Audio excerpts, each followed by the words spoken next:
When it comes to my plus size travel petition, First and foremost, when you're 3 times the size of a normal human being, you're not plus size, you're multi-sized. people like to compare a person needing to buy additional plane seats to the concept of paying for overweight or additional luggage. Well, you can kind of understand where they're coming from, right? Because like if their bag is 1 pound over or 1 inch too much, they have to pay an extra $50, where you are actually openly petitioning to be given a free seat because you are 3 times the size you should be. That sounds like privilege to me. You want to pay the same as the other person, but use more resources than the other person. But you need to understand something. Once you check your luggage, there is a human that has to handle that luggage and get it onto the plane. And did you also know that back injuries are very common for ramp agents at the airport? So your argument is basically that because the bag might weigh 1 pound more, it needs $50 more worth of resources to protect the safety of those employees that are going to be handling those bags. Now let's do healthcare. The number one workplace injury in healthcare is lower back injury from transporting of patients, and is getting more predominant every single year as the size of the population gets fatter as fucker. So you just made an argument of why you and people that are also 3 times the size that they should be should pay a lot more, frankly, for their healthcare versus somebody who is not, Stay Puft Marshmallow size. To lower that risk of back injury, strict standards have been set on how much that baggage can weigh.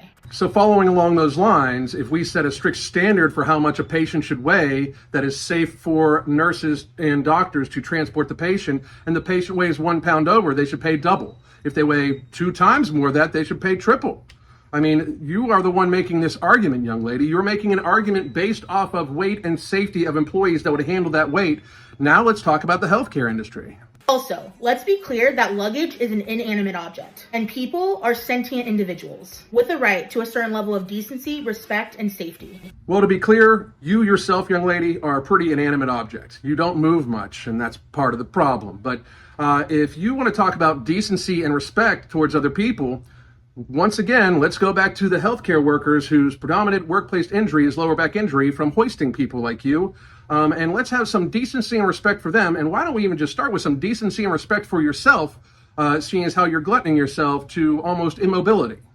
So stop comparing people to luggage. A plus size individual or tall individual or someone needing more space on a plane is not the same as someone wanting to bring an extra Gucci suitcase. Humans are not being carried by ramp agents who could potentially hurt their back. No, ramp agents aren't moving people, but you know who is moving people? Doctors, nurses, CNAs, physician's assistants, orderlies in the healthcare system. They are moving the inanimate object that is you, and I say you're inanimate because you are so big you almost have your own gravitational pull.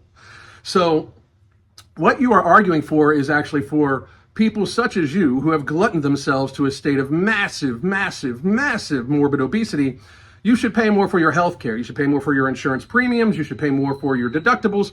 You should pay more because, in fact, you are the one that's putting these people's backs at risk because, once again, the most predominant injury in the healthcare setting is lower back injury from transporting patients such as yourself, enormous ass people. Not to mention the fact that we just shouldn't have shared societal healthcare burden when we have people that do not care enough about their health to avoid the healthcare system. If you are going to glutton yourself, drink yourself, or smoke yourself into a chronic illness, why should that have to be subsidized by people that don't drink too much, eat too much, or smoke too much? I don't understand that. That is privilege right there also. And of course, that is also why this young lady feels so privileged to ask for free seats when she uses more resources on the plane. But we need to realize that the coddling in the last couple of years is the actual problem. We have subsidized the existence of people that treat themselves poorly, that are bad for themselves, bad for society, bad for the planet due to the overconsumption and the waste it brings in. Yet alone, the burden that it causes all of us. This young lady is arguing that people should have to pay more for an extra baggage because people have to move that bag. Well, you, young lady, should have to pay more for your health care than other people because people have to move you, and that is a much, much, much, much, much heavier thing than me being a 1 pound over on my bag to fly to Tennessee.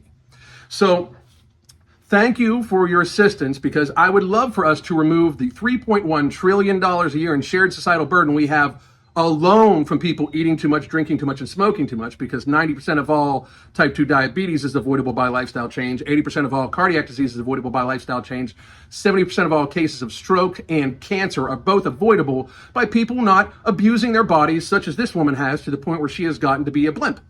So I wanted to thank this young lady for her extreme logic, and I wanted us to start the petition to make it so we don't have shared societal healthcare burden, that morbidly obese people, people that drink themselves into illness, and people that smoke themselves into illness don't get subsidized by people that take care of themselves, because again, that is privilege.